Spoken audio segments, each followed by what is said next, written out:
Good afternoon, everyone. I am Haley Hitamundong, one of the discussants for today. I will be discussing organizing the rationale and some techniques in writing. So without further ado, let us start. For the introduction, presented in this part are the local, national, and international context of the research problem. Also, the urgency or necessity to conduct the research is highlighted in this portion of the research. Next is the background of the study. Research findings are considered to be the very substance of every research endeavor. Establishing a sound and effective background of the study is significantly essential. A background of the study that is superbly written will make research enthusiasts or ordinary readers glued to the entire paper. Writing the background, however, to most novice writers is truly a problem. So the background of the study establishes the context of the research. This explains why this particular research topic is important and essential to understanding the main aspects of the study. Usually, the background forms the first section of a research article or thesis and justifies the need for conducting the study and summarizes what the study aims to achieve. A well-written background will provide your study with a context and prompt the readers to read the rest of your paper. However, most authors struggle with writing the background of the study. Another common problem authors encounter is distinguishing between the background and the literature review, which are critical aspects of any research paper.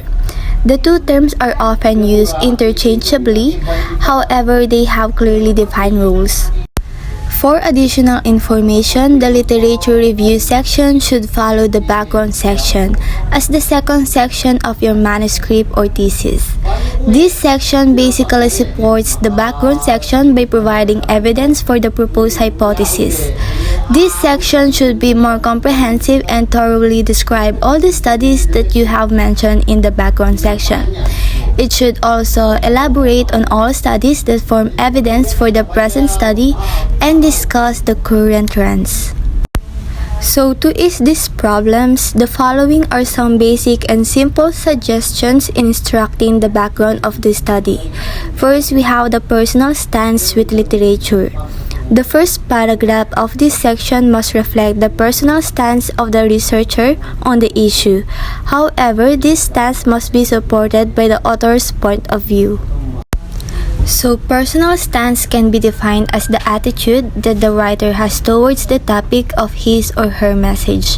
This stance that you take will greatly determine the tone of your message and the words that you choose. A research stance is the strategy used to deal with an indeterminate situation and influences choices at all steps in knowledge production, such as defining a problem in scientific terms or selecting methods. Second, problematic issue, global, national, and local. The second, third, and fourth paragraphs present the problematic issues in the global, national, and local scenarios respectively. These problematic scenarios must be supported with statistics and literature. Third, research gap. The fifth paragraph discusses the research gap and the urgency of the study. Research gap simply illustrates the study's uniqueness compared to studies that previously done. So research gap also considered the missing piece or pieces in the research literature. It is the area that has not yet been explored or is underexplored. This could be a population or sample size, type location, and etc. Research method, data collection and or analysis, or other research variables or conditions. To identify literature gaps, you need to do a thorough review of existing literature in both the broad and specific areas of your topic. You could go through both the introduction and discussion sections of existing papers in the subject area to identify such gaps. So for instance, assume that you have completed your research work and sent your paper for peer review, only to find out that another researcher has already published something similar. It is therefore necessary to find out problems in your research field that have not been previously addressed before. So identifying the gap in literature will help you clearly define the motivations behind your study, clearly define the problem being studied, and clearly define why the problem is important. Fourth, urgency and social relevance. The urgency of the study discusses the relevance of the study as well as its social value. Relevance in research has great importance in research as it provides ease in maintaining the momentum. It is the factor that enables the reader to gain confidence that information gathered will help in accomplishing of desired goals. Most theses are required to have social relevance, which basically means that they help us to better understand society. And lastly, we have dissemination plan. Conclude the background of the study on how the results of the study may be disseminated to reach larger audience. A dissemination plan is a plan for disseminating research findings or products to those who will use the information in practice and is something that you should be thinking about early on. It is what will help you get the message out, whether it is results of research or a successful intervention. It's essential to consider and narrow down the target audience. The more specifically you target your audience, the more you will be able to create messages that resonate with them. It's also crucial to consider the areas or channels where your audience obtains and disseminates information. Now let us move on in techniques in writing. We have here the deficiencies model by John W. Cresswell in 2014.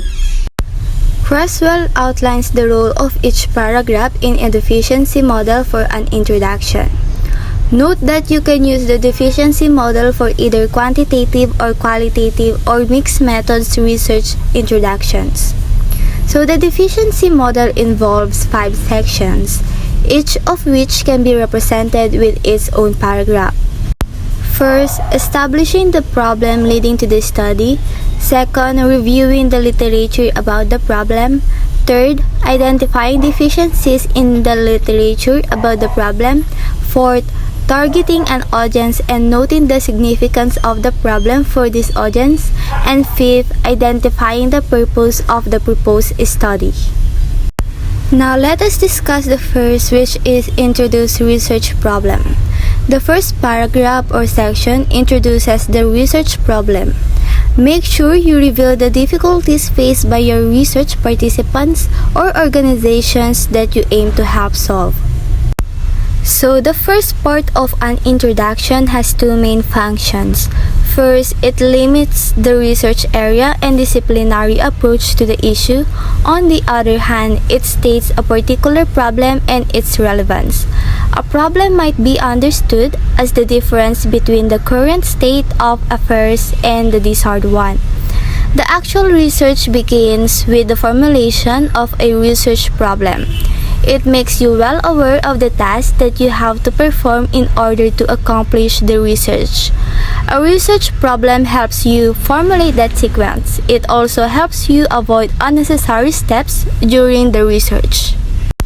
The research problem should have great clarity since the research process in itself generates more questions. In addition, the research questions or research problems should have to be interesting so that the researcher become well engaged in the research.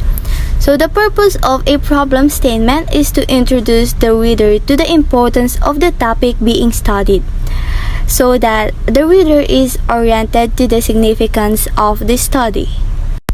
Next is literature overview. The second paragraph talks about literature that discusses your research problem. Speak about the literature in clusters. Save the individual article discussions for your literature review section.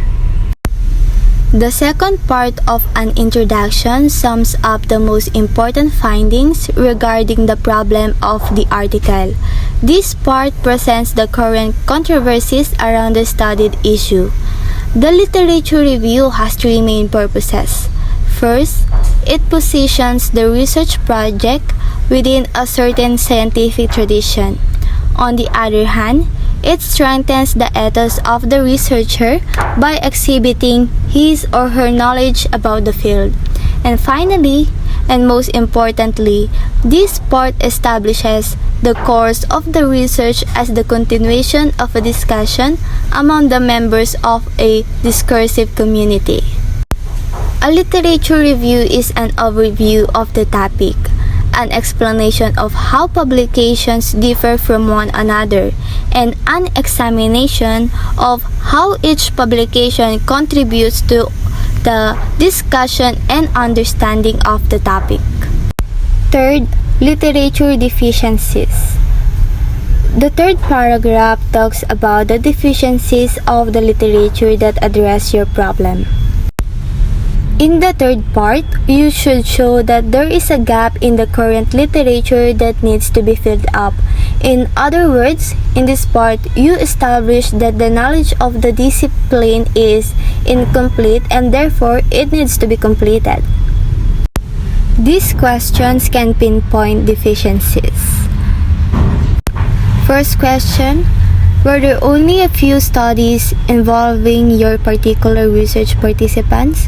Second, did the other studies omit the voice of a marginalized group that you aim to include? Third, do you think one topic has significance for your research problem but no one thought to include it? Fourth, do you want to test a theory because of a gut feeling that the theory might not be valid in a certain circumstance? Fourth, significance. The fourth paragraph talks about what your study offers its audiences, the significance. In the fourth part, you have to explain why your study is relevant and necessary for a specific group of specialists. In this section, you should stress not only the benefits of your research to the community you're addressing, but also the opportunity to increase the understanding of the field and some of the major implications of the study. Lastly, we have the purpose. The fifth paragraph talks about the purpose of your research. In other words, say something like, this study attempts to discover, and finish the sentence. Be sure to include an indicator of who your research participants are, where you plan on conducting the research, and what things you plan on studying about your participants. So in the fifth part of the introduction, you have to explain what you want to accomplish by doing your research. This element is crucial for your essay since it sums up the whole purpose of the endeavor. In other words, the purpose statement conveys the central point of the problem. As a result, it also helps readers to determine whether you have succeeded or not. The rationale of your research is the reason for conducting the study. The rationale should answer the need for conducting the said research. It should answer why the research was conducted in the earliest place. It is a very important part of your publication as it justifies the significance and novelty of the study. That is why it is also referred to as the justification of the study. Now let us move on in organizing the rationale. Introduction, a statement of your goals, and degree plan. In the introduction, you should first give a background on what research has so far been done on your topic. Begin with general information about your research area and gradually narrow it down to provide more specific information. So how to think about the introduction? First, outline your own educational and professional experience, goals, or learning needs. Second, discuss how your proposed degree program reflects your background and purposes. Third, explain the research you did on academic and professional expectations for your degree and how this research influenced your choices in designing your degree. And lastly, discuss how your learning reflects your awareness of external professional expectations if applicable. There are three most important sections. First, area of study guidelines. Second, concentration guidelines. And third, general learning. In area of study guidelines, using your student degree planning guide, show how you met each component of your area of study. And don't just make a list, but briefly describe how you've met each component with a specific study, prior learning assessments, or credit by examination. In concentration guidelines, again, using the student degree planning guide discusses how your degree meets the concentration guidelines, the skills and knowledge someone with your degree should have, specifically point out what courses or participatory learning and action meet the various components of the guidelines, and if there are no concentration guidelines for your concentration, you must clearly explain what skills and knowledge someone in this field should possess and point out how your degree plan will allow you to develop them. You may want to point out the progression of your learning in your concentration. In the third section, point out that you have met the general education requirements and point out the depth and breadth of learning in your degree. So breadth refers to how many different kinds of studies are represented on your degree plan. It shows how broadly educated you will be as a result of your degree. Then make a statement about why you find it valuable to be broadly educated. In your discussion of breadth, you should mention that you've met the general. Refer the reader to the general education chart you will have attached to your rationale. And in your discussion of breadth, include how and why the studies outside your concentration are valuable to you. Next is the conclusion, a summary of your learning experience and its value to you and your goals. So the conclusion is intended to help the reader understand why your research should matter to them after they have finished reading the paper.